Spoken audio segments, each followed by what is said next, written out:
नमस्कार, स्वागत है आप सभी का मेरे चैनल सन रेडियो में। फ्रेंड्स, 25 जनवरी 1994 में पंचायती राज अधिनियम लागू किया गया, जिसमें 3 स्तरीय पंचायत सिस्टम हुआ: ग्राम पंचायत, जनपद पंचायत और जिला पंचायत। आज के जो हमारे गेस्ट है वो एक जिला पंचायत के सदस्य है। इस पॉडकास्ट में हमने उनसे जिला पंचायत की वर्किंग और जिला पंचायत सदस्य की वर्किंग के ऊपर डिस्कशन किया है। तो आइए मिलते हैं सुश्री डॉली कावरे जी से। नमस्कार, स्वागत है आपका मेरे चैनल सन रेडियो में। Thank you. सबसे पहले तो मैं आपको धन्यवाद देना चाहूँगा कि आपने मेरे चैनल के लिए समय निकाला है। तो एकदम स्टार्टिंग से इसका शुरुआत करते हैं। आप एक जिला पंचायत की सदस्य हैं, तो ये बताइए कि जिला पंचायत एक्चुअल में होता क्या है?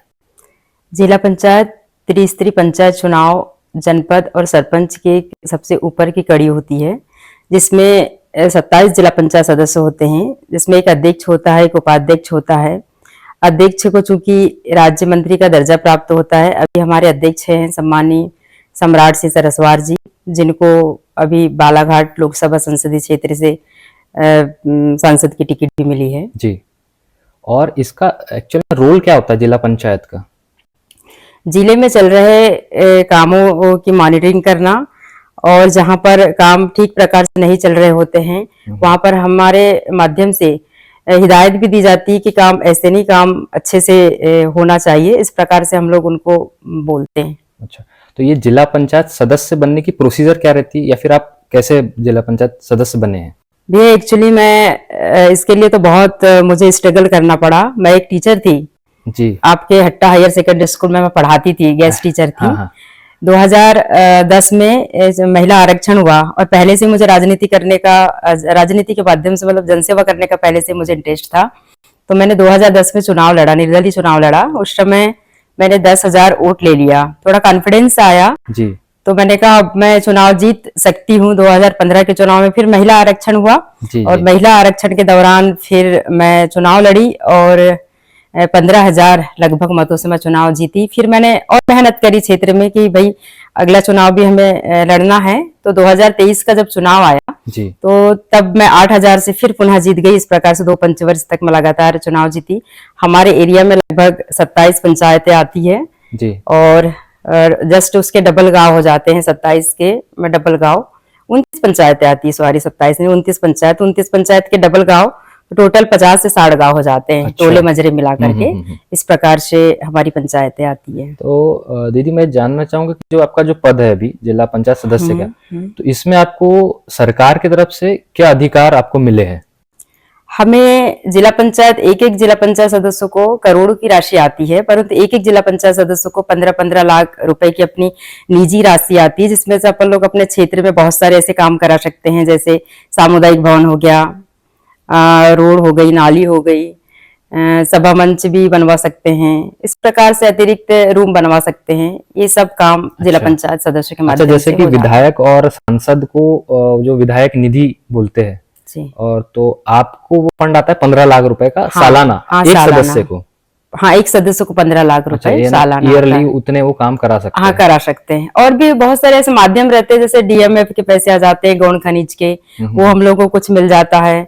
कुछ आदिम जाति विकास से भी पैसे मिल जाते हैं। इस टाइप से अलग अलग, लेकिन हमारा निजी फंड जो जिला पंचायत का होता है वो 15 लाख रुपए ही होते हैं। तो ये 15 लाख फिर आप पंचायत में इसको बांटते हैं? हाँ, पंचायत को इसको दे देते हैं। पंचायत चूंकि एजेंसी होती है जी, जी। हम लोग इसमें एजेंसी नहीं रहते, पंचायत एजेंसी रहती है, और पंचायत के माध्यम से भी सरपंच लोग काम कराते हैं। मतलब आप फंड सिर्फ पंचायत में दे सकते हैं? बिल्कुल। अच्छा, तो इसमें कुछ मतलब कुछ करप्शन होने का चांसेस रहता है? नहीं, इसमें करप्शन होने का इसलिए चांसेस नहीं रहते क्योंकि इसमें पूरा का पूरा फंड सरपंच को जाता है। अच्छा। यदि जिला पंचायत एजेंसी होती तो कहीं ना कहीं 19-20 हो ही जाता। हाँ। लेकिन पूरा काम सरपंच को देखना होता है। हमारी थोड़ी निगरानी भर रहती है कि भाई यहाँ पर काम, यहाँ पर मटेरियल की कमी है, यहाँ पर ठीक प्रकार से मटेरियल डाला जाए। इस टाइप से हमारी निगरानी रहती है। बाकी सरपंच लोग ये काम कराते हैं।